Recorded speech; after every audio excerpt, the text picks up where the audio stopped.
And good Monday morning, everyone. I'm meteorologist Mike Javer. Today, we had a cold front move through overnight. Today, it feels much better outside this morning. Definitely, certainly not as muggy. However, it is still quite wet from that 1:30 in the morning thunderstorm. And if you woke up to that storm last night, you didn't know what time it was? Yes, it was 1:30 in the morning. It is still quite wet out here. But today, we will see a mix of sun and clouds with a slight chance of an isolated shower, especially over across north central Pennsylvania, where a weak disturbance will be moving through. I'll be showing that shortly. However, temperatures today will be ranging anywhere from the low 70s, or I should say low 70s, upper 60s to the mid 80s amid that cold front, especially down here in southeastern PA, where it's going to be a lot more muggy and humid because you're closer to that cold front and you haven't quite transitioned over to the more pleasant air yet.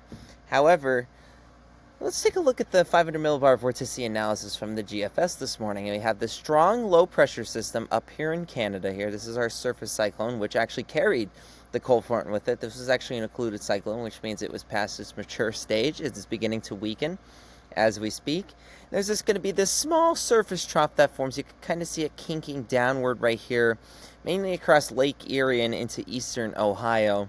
And what that's actually going to do is that's going to spark a couple isolated showers this afternoon. I believe right over in my area here that I had over here has the best chance of seeing those isolated showers from that disturbance today. But look at the mesoanalysis this morning. Here's something I wanted to point out. Let's see, can you spot one of the big characteristics of a cold front? Remember, two different air masses is what we look at. So I'll give you a second, and you let me know what you think. Again, this plot is looking at dew point. So the big thing is these green colors are higher dew points. You can kind of see those contours, like this is a 66 contour and this is a 50 contour over here.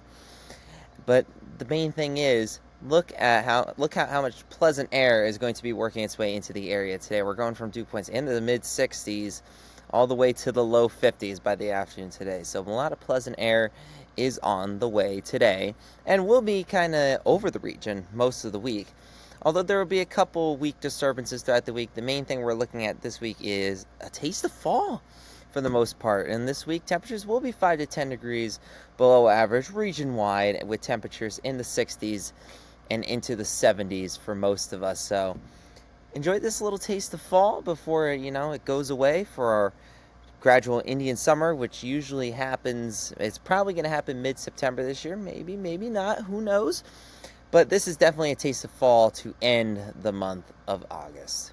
And that's all I have for you guys today. Have a great day. I'm meteorologist Mike Javer.